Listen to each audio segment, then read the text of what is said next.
Já, Arngrímur, við erum ennþá að spjalla hérna á sunnudegi. Já, það ennþá 12. október og sunnudagurinn 25. Og hvert erum við komin núna? Þú ert á veginum niður í Geldinganes. Já, maður fór nú hingað í gamla dag stundum með hestana.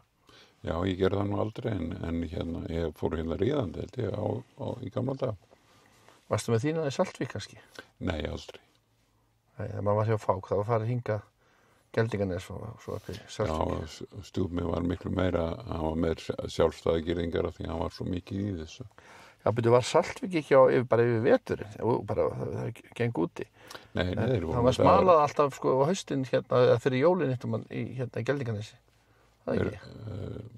Það var, þú náttúrulega varst ekki með útigang í Reykjavík, þetta Reykjavík, Geldinganes Reykjavík, Saltvík var líka á Kjalarnesi og það var ekki útigangur þar.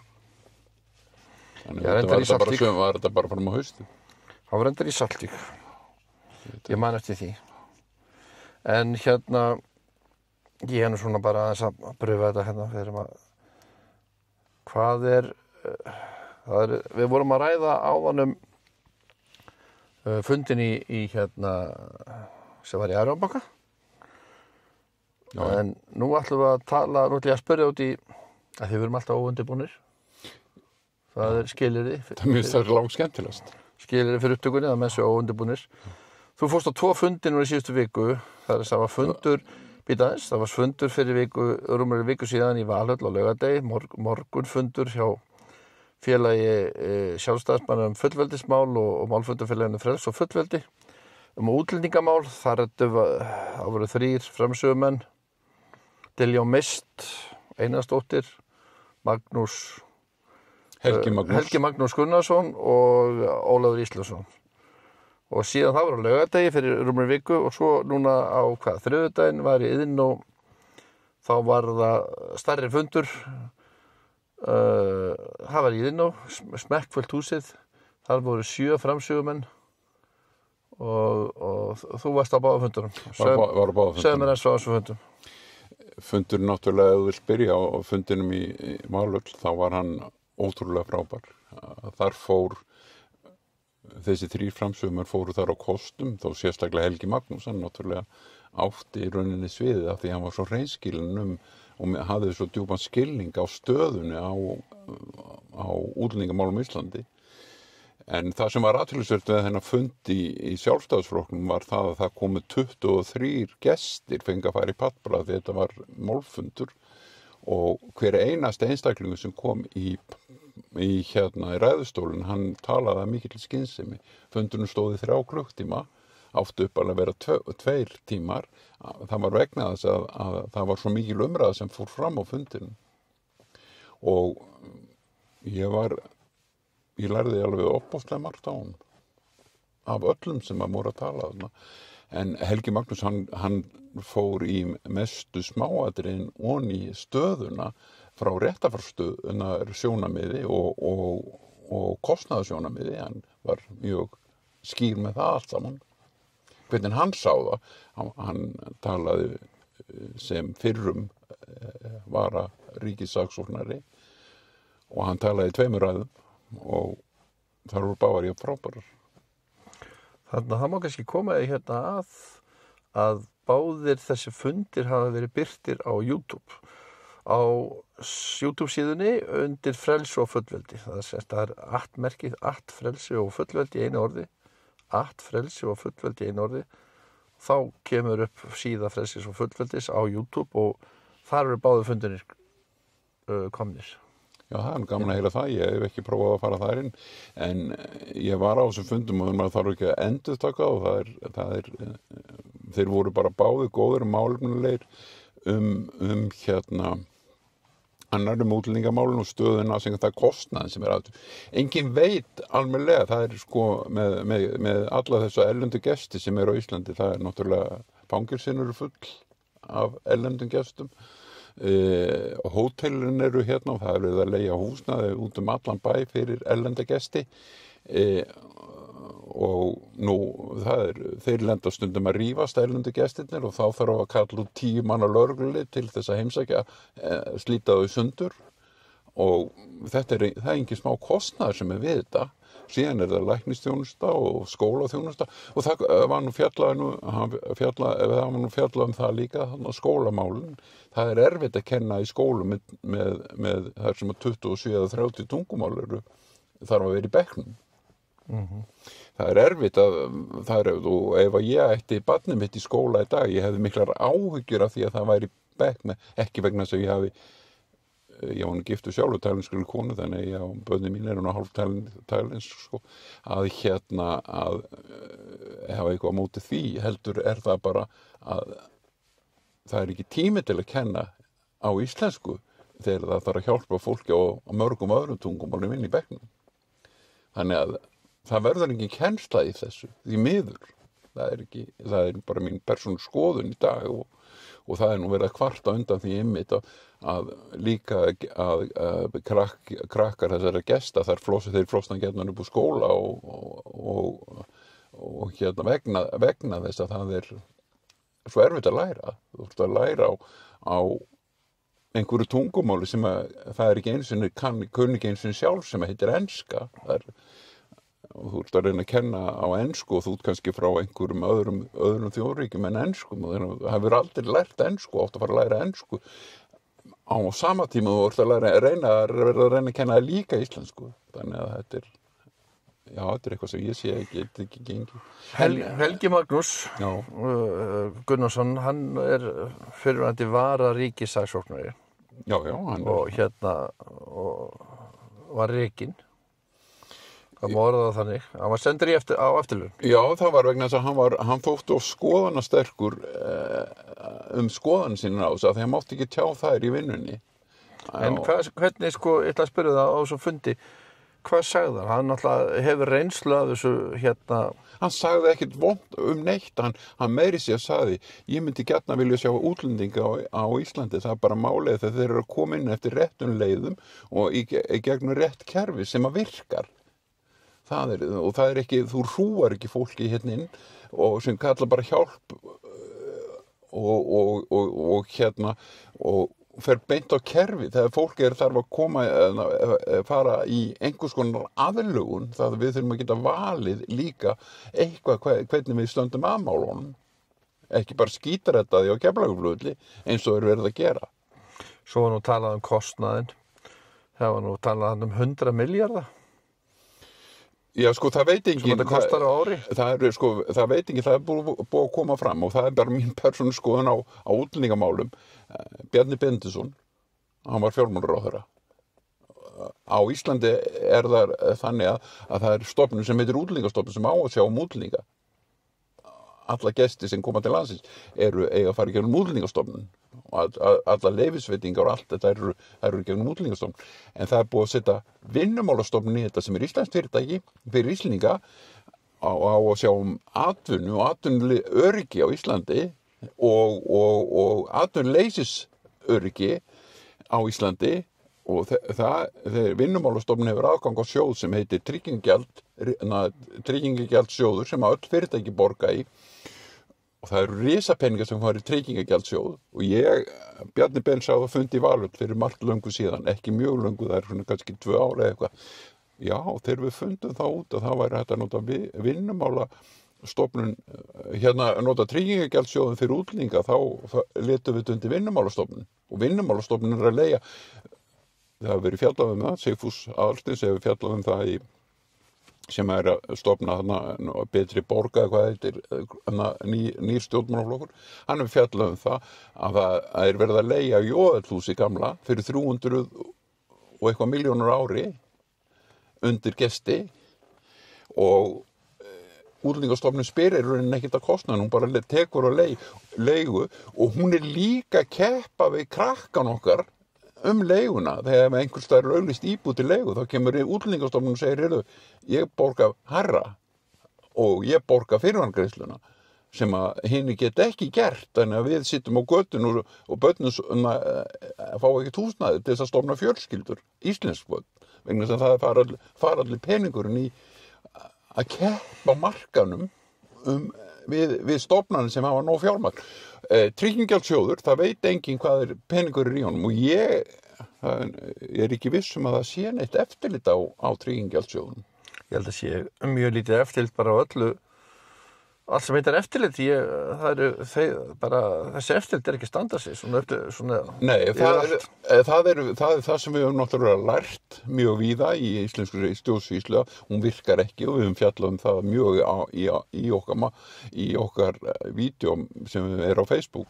Kristján, þú veist það alveg, við erum búin að fjalla alls konar stofnanir, lögregluna, við erum búin að fjalla það héras lögregla er ekki lögreglun Reykjavík. Það er engin lögregla í Reykjavík, vegna þess að ríkið að reka lögreglun og það gengur ekki. Og það er engin dómari, ríkið að reka dómaran og ég bý í sjálfstæðri lögsögu sem er með opbóðslega dýrt þing, heitir Reykjavík, með 23 manna borgarþing og þeir steinsofa bara, þeir eru bara að mála göturnar í skrautlitum og leika sér í vinnunni. Draga fána og mála göturnar. Já, það er bara það sem þeir eru að gera. Og það er ekki verið að hugsa mig sem borgarbúa. Og ég vil draga þetta fólk sem hefur verið núna sittið í borgarstjórn síðustu 33 ár.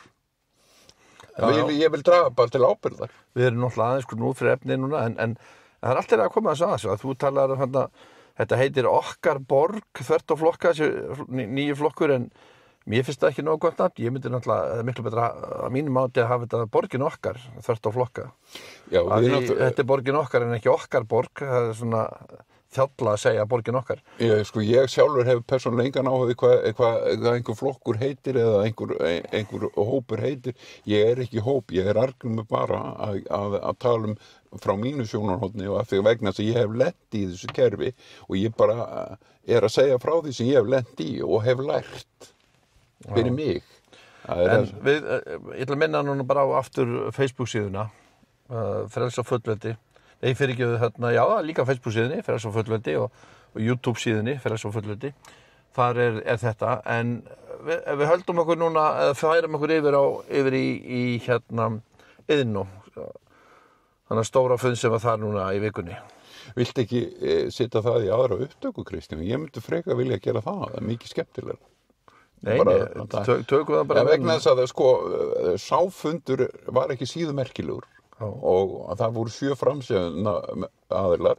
Þar var Arnór Þór Jónsson, þar var hún Sigríður Andersen, þarna var Jón Bjarnason, þarna var ég man ekki einu sinni nöfn, en athyglisverðastur var Hjörtur J. Guðmundsson. Já, Hjörtur J. Guðmundsson. Erna Jónsdóttir. Nei, Erna Bjarnadóttir. Og svo var Harald Rólafsson, við höfum ekki gleyma Harald Rólafsson heimsinn og Lilja Alfreðsdóttir, já. Harald Rólafsson heimsinn, hann hefur búin að fjalla mikið alls konar mál, Harald var mjög klár. Og Lilja fór þarna á kostum, hún var í rauninni með mjög frambærilega sýn á það sem hún hefur áhyggjur af Íslandi vegna bókuna 35. Og Sigríður Andersen hafði það líka, en samt var það mjög merkilegt þegar Sigríður Andersen segir, já, það var nú þannig að ég er alltaf á móti bókum 35 sem íslensk lög, en ég samdi nú samt frumvarpi fyrir hana, ég var í nefndinni sem samdi frumvarpi fyrir á vegum Þórdísar og Kolbrúnar Reykfjörð Gylfadóttur, þess sem hún er að vinna með núna, Þorgerður Katrín Gunnarsdóttir. En bókun 35, við höfum fjallað á Facebook síðu minni og þinni, þáttur sem við tókum upp í júní í sumar eða maí. Hann er í tveimur þáttum og þar fjöllum við bókun 35 og álit mitt og þitt á bókun 35 og þar förum við mjög í gegnum það. Þetta er tæpið 2 tímar og leggur þetta saman, en það sem mér þótti athyglisverðast að það voru allir framsögðu menn góður á þessum fundi þarna í Iðnó, en það sem hann sagði, hann Hjörtur, það fékk mig til að ég fékk í rauninni hugljómunina, að ég fattaði það fyrir mig að EES-samningurinn er ekki samningur. Já, og uppsæðanlegur með 12 mánaða. Já, hann er enginn, það er vegna þess að hann er bara uppsæðanlegur í 12 mánuði, þetta er bara aðlögunarsamningur EU og þeir voru með þennan aðlögunarsamning áður, Svíþjóð voru með svipaðan samning, Finnland var með svipaðan samning, Austurríki var með svipaðan samning, þeir fóru svo bara lengra og ganga alveg í EU.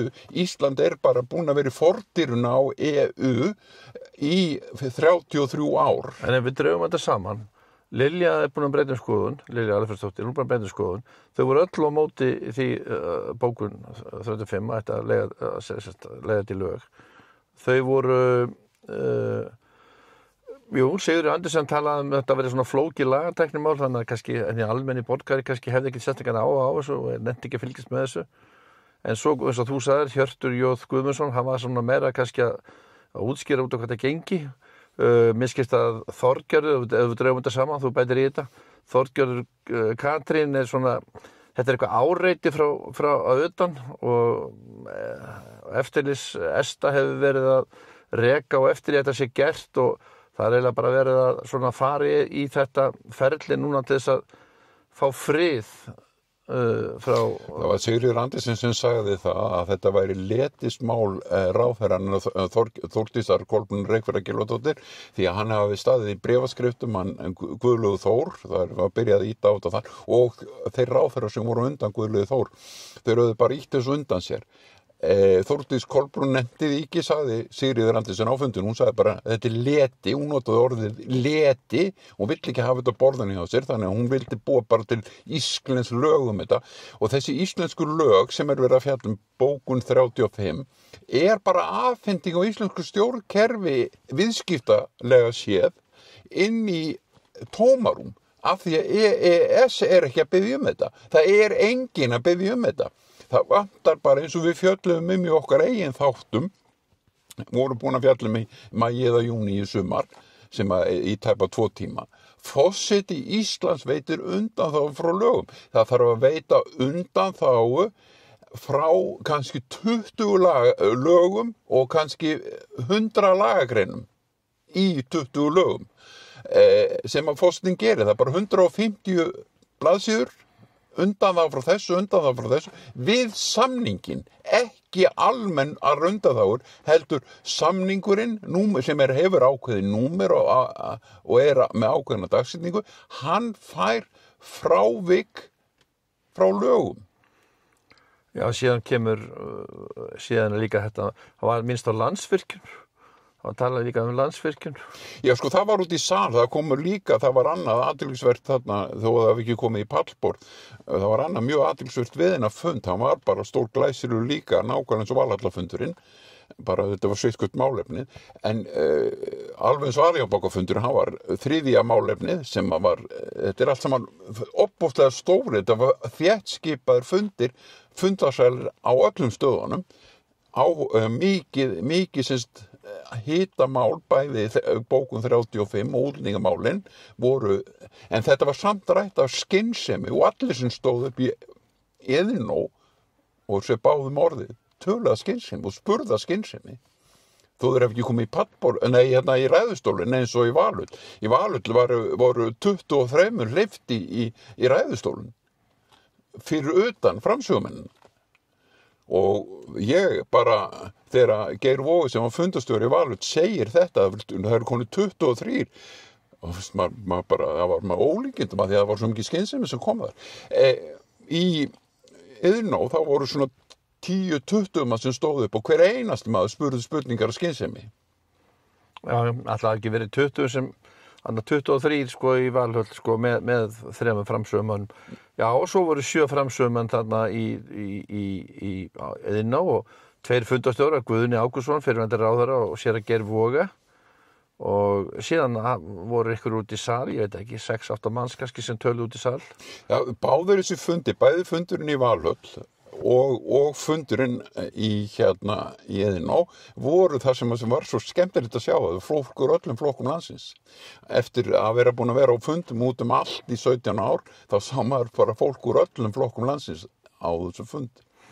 Alveg eins og maður sá líka í Arion banka, það voru fólk úr öllum flokkum landsins í Arion banka, þessum 10 ára montfundi frá því að fjármálahöftin voru afnumin.